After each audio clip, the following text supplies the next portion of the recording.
Okay, this is gonna sound really nerdy, but that's all right. I am a nerd. So I wish, and this was kind of in high school, but trust your parents. You may not think it, but they really do love you. And if you're interested in that person, and your mom or dad says he's trouble or I don't trust her, trust them, because I got into some scrapes that I wish I had believed them and not pursued those boys. Trust them.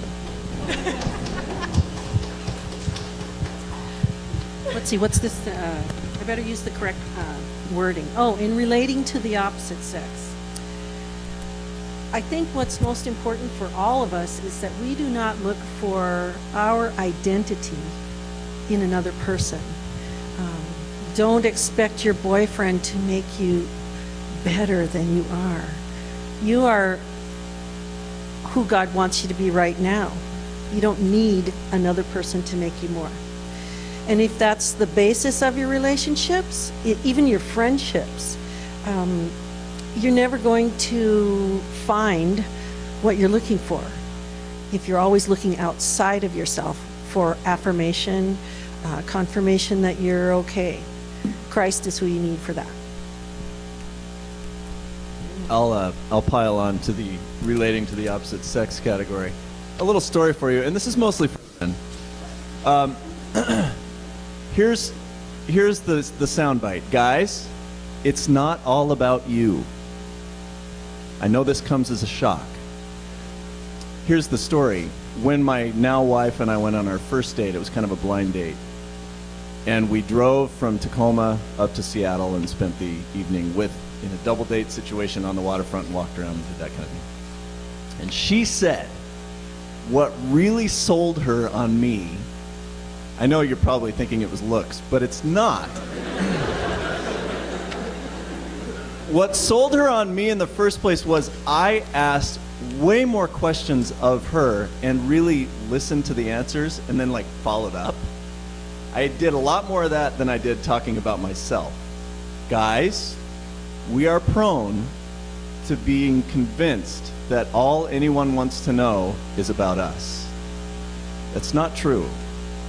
Girls like to know that you care about them. So, best way to date successfully, ask women all about themselves and let them tell you, and then ask questions as though you were listening to what they were saying. You're welcome.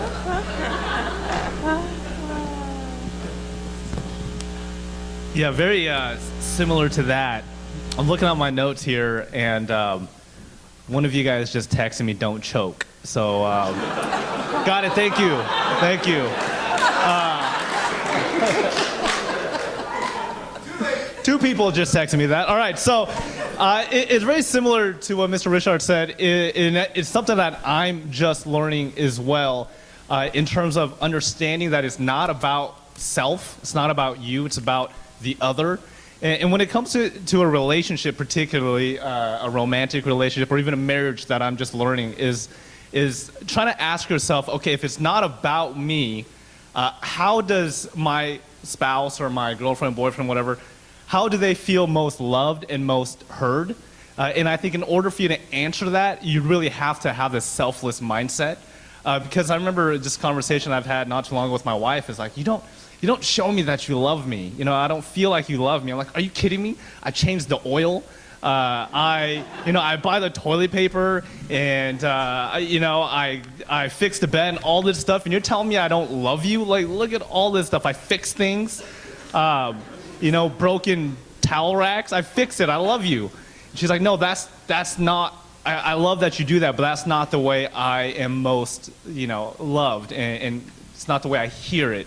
And so now I have to step back and put myself in her mindset. It's okay, what can I do and say that makes her feel most heard and loved, not just what I think and what I appreciate? Because if my wife changed my oil, I'd be like, wow, that's freaking hot. I love you. But it's just not the way it works.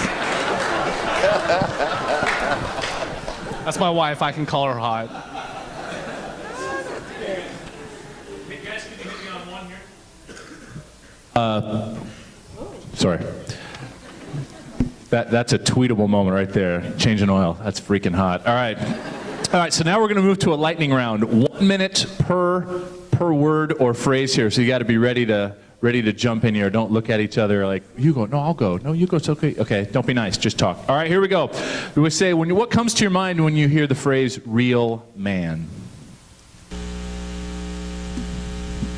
Unselfish. Comfortable with yourself. Praise. Godly.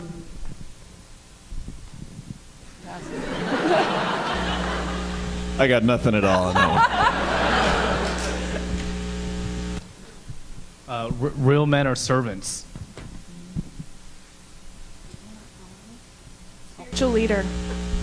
Derek Zahaiko.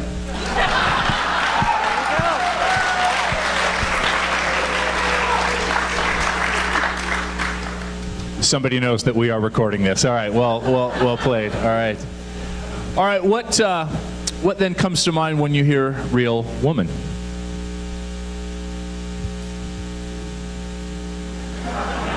Lauren Derek Anderson. Zahaiko. Oh, that's not right. No. We'll edit it out. Yeah.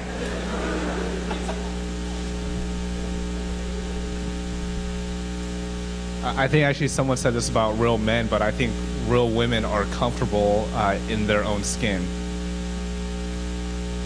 Follow up on that. They're immune to this idea that I have to look like something I see in the magazines or on TV. Honest. Confident. Strong. She said strong. I said fun. Strun. Okay, everybody needs this in a relationship. What do we do about grace? What comes to mind here? Undeserved. It's given, not earned. Guys, it's really not about you.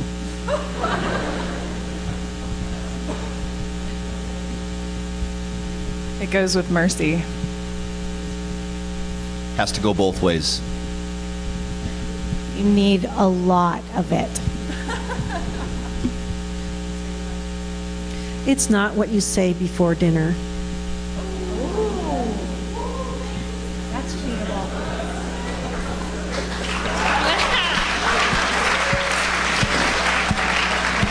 Another tweetable moment there.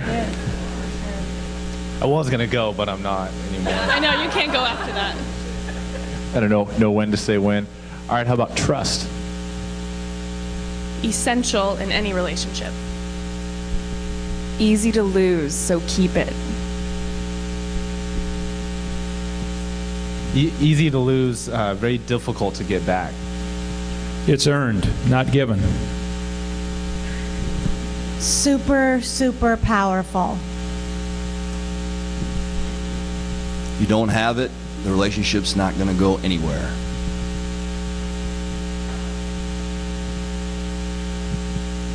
It's not all about you. But also, trust is easily broken, thoughtlessly broken. How do you know when trust is real? Sorry, that wasn't on your notes. I'm jumping in. I think consistency.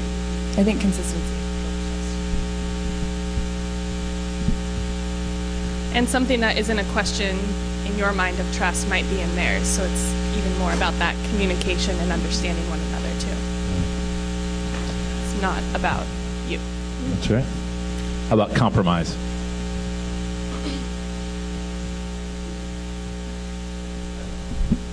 Can't have it your way all the time. It's No, I'm really, more really compromised. hard, but totally worth it. I tell this to all my guy friends and people that are getting married in terms of compromises. You got two choices. You could either be right or you could be happy. All right? So compromise is good. I thought that was funnier than. When you say it's my way or the highway, get ready for a long, lonely journey. It's not all about you. Being able to say my fault or my bad is, if you can learn that, the sooner you learn that and the sooner you are able to say that and mean it, the better off you're going to be. Say what? My bad. My fault. In order I to say that often. In order to compromise, you have to listen to what the other person is saying. Right? You can't compromise and not know what the other person wants.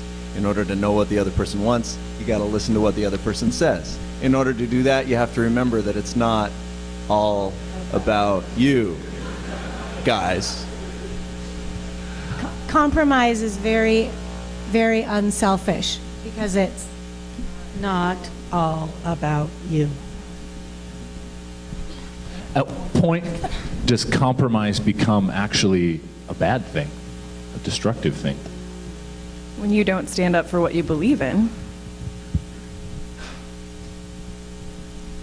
It's this idea of being congruent with yourself. So when you compromise, and you're actually compromising who you are in the way that God has created you, in your integrity, in your character, that's when you have to, I think we're talking about prioritize what you know. When you, Sorry. It goes back to what Sherry was saying earlier, is that before you even enter a relationship, you have to be confident in who you are first so that you know what things are not, you shouldn't compromise. You shouldn't need to compromise to be with somebody else. And the person you're with should also understand those about you and be willing to support you in them. I was going to say, compromise becomes bad when you do it to avoid conflict.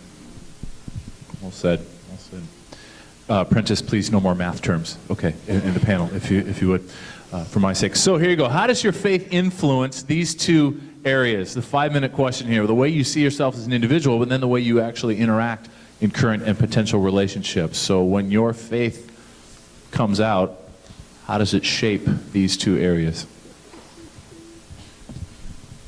Or how is it shaping these two areas?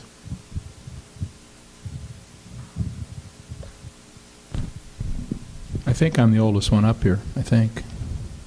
So I probably made... Oh, thank you. I appreciate that. Never be on a panel with Wishart. Just let me give you a piece of advice right now. Just don't do it. So I probably made more mistakes, I suspect, than everybody up here just because I've been alive a lot longer, but I've learned a few things. So let me share 3 things with you. One, well, I've been forgiven for all those mistakes. Ask for forgiveness and been forgiven. Just try not to make them again. Learn from the past. Take a few lessons with you and then forget it. It's over. It's done. Live for today. Do the best you can. And get pretty excited about tomorrow because there's some fun things coming down the line.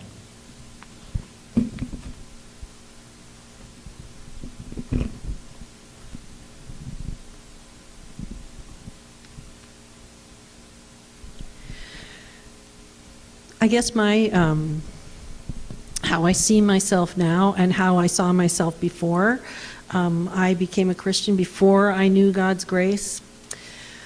I really thought I had it all together and that I was going somewhere in life and things were good, and then everything collapsed for me. And I had to admit that I was not what it was all about. I think we've heard that before. But I had situations in my personal life that I was in the depths of despair. My parents were, both of them had died, hadn't talked to a brother for a long time, so my life was, in the toilet. And the only thing that really got me through was knowing that God was with me, and also knowing that I had my partner, my husband of 32, almost 33 years, that he was faithful to me as well, because God gave him to me as I am his helpmate and he is mine. But every day now I live in joy, because I know that You know, I'm not only a citizen of this place, but I'm a citizen of the heavenly realms. I have a real, true home with God. And He's given me this wonderful place to work with all of you guys who are, you know, you are life-giving people, but you are gifts from God to me, and that's, you bolster my faith every day, as does my husband too, you know. But, so, before faith, I thought I had it, but I was really lonely and really hurting. And after that, after God really reached down and said, Sherry, or Senora Nansen, whoever you want to call me, it's time for you to turn around and see me. See yourself through my eyes. And I was pretty happy with who I saw, which was a good thing.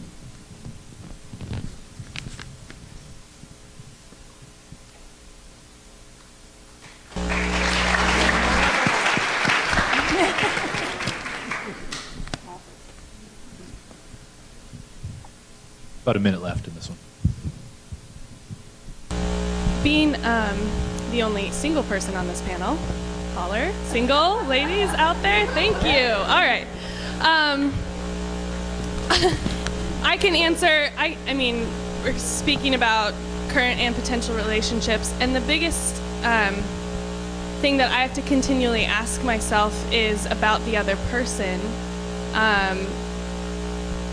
of whether or not, you know, there's someone that I'm interested in or thinking about a relationship or anything like that. I constantly ask myself, you know, how are my actions, how are what I'm doing in pursuing this also benefiting them and helping them as a person? That goes to ladies not leading guys on and flirting for flirting's sake, because it feels good, but that totally is messing with that person, and you know, that's not aligning with how God calls us to be in community with one another. So, hate to be redundant, but it's just, it's so not, relationships are so not about you, and that's, you know, constantly that's why God has relationships for us, is to continue to reflect that, because ultimately our lives aren't about us either. It's about Christ and our relationship with Him. So, I'm constantly asking myself, in current relationships, in relationships I think about pursuing, is just how am I honoring them in my actions and how I'm interacting with them. Excellent. Thank you.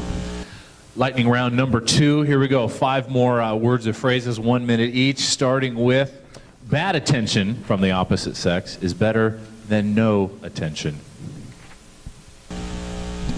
Lame. Ew.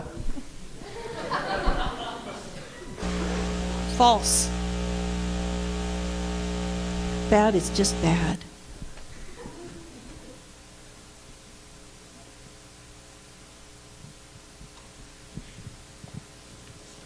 I really like being the center of attention. But if the attention is not the right kind of attention, then they're right. It's bad attention. It's called bad attention for a reason. It's bad. Get it? What about I can change them? Forget that. Do you really want to try? I mean, it's so much effort and work. Oh my gosh, life is too short. Don't do it. That's the job of the Holy Spirit, and I don't want to touch that work. You can't change them, but be prepared to change yourself if you're truly invested in the relationship. This may be a stereotype, but I have the feeling that it's mostly women who decide that they can change men. Ladies, that is bull. Men are too stupid to change. Trust me on this. It just isn't going to happen. Here's another thing too. There are so many other fish in the sea. It's true. Just move on. New person, no change. That moving on is brilliant. Move on. Can I just add to that just real quick, just because it's something I just read actually. Especially this is when we talk about marriages. Can we change them? Well, everybody is going to change at one point. The person that you ultimately marry will actually change as well.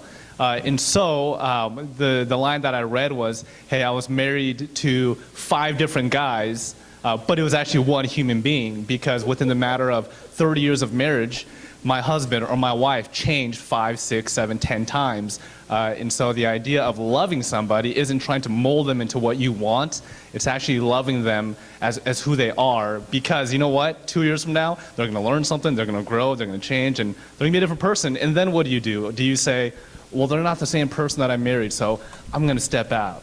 No. Yeah, well said. How about, I'm just having fun, but I'll get serious about life when I'm older?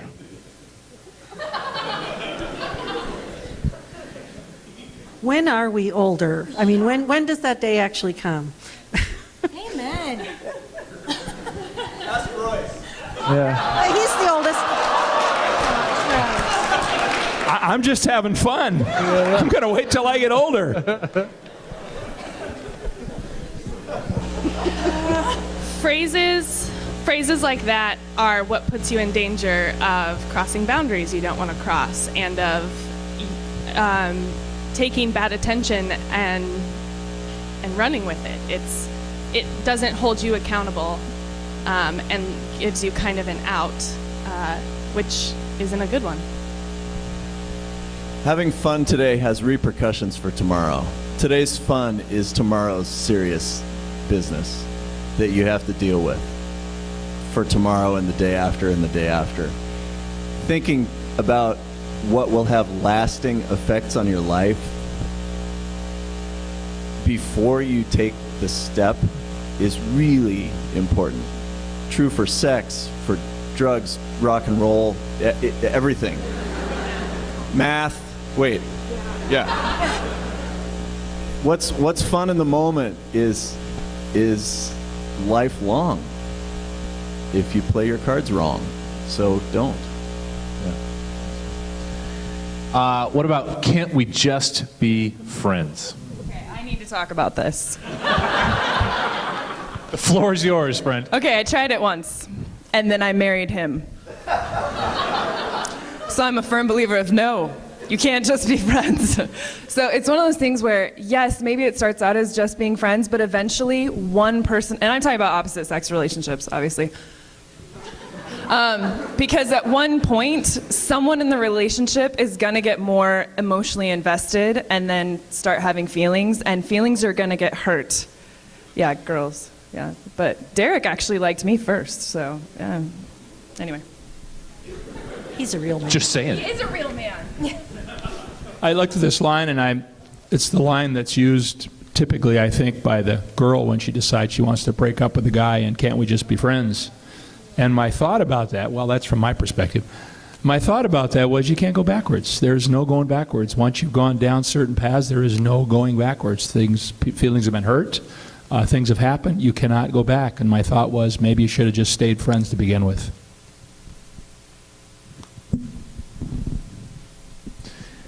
Finally, the risk of being, quote, too Christian, unquote.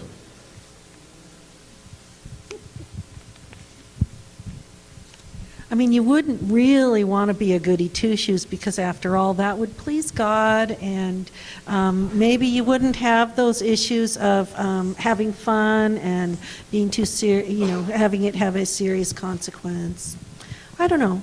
It's really up to you. Can you be too cool? Right? No, I don't think you can. I don't think you can be too Christian. I don't think you can be too cool. Now, your delivery, right, is different. Don't be a Bible thumper. No one likes those. I'm actually going to speak to this, because this was something I grew up in a very strict home. I wasn't allowed to date till I was 16. I know, just crazy, mind-blowing. My big rebellion was that I actually did date a guy for 4 days in 7th grade. Wow. I know. This is being recorded. I just want you to... Don't worry, I told my parents about a month ago, so they're good.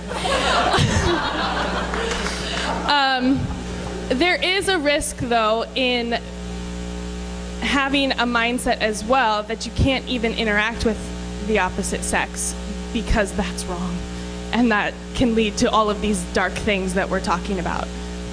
There is something to be said for just being able to interact with the opposite sex in an appropriate way, and not having this pressure of, oh my gosh, is that the man that I'm supposed to marry? Is that the man God has for me? And all of these things, especially ladies that we run away with. There is a balance there to be found still. I think the question is not, is there a risk of being too Christian? I think the question is there a risk of being too weird? And what I mean by it is very similar to that. It's like, hey, want to grab lunch with us? Well, let me pray about it. And you go to the corner, start praying. Okay. It's like, hey, what did you get on, we want to do homework? Let me pray, let me ask God, hold on, and start speaking, all this case. Now, so the question is, I don't think you can be too Christian, so basic definition, too Christ-like, right? Because we're all pursuing that. But we take what Christ-like is into our own mind, redefine it, spit it out, and it just actually becomes toxic to relationships. I think too Christian is impossible when it governs your own behavior, but too Christian when it governs how you judge other people's behavior is half an inch away from where you are. So if Christian is for you defining how you view and judge other people, that's not Christian. Christian is how you are behaving yourself in relationship with Christ, not how you're perceiving or judging other people's behavior with relation to Christ. So when it comes to judgment, yeah, too Christian is any of it. When it comes to personal behavior, too Christian, there's no such thing. If our primary responsibility is to love one another and we're enjoined to love one another, how can we love one another too much? All right, we got about 2 minutes left, so this is your chance. This is the one last thing part. All right, one last thing I want you to know. It could be about anything along these lines or whatnot, but the clock is going. 2 minutes. Fire away.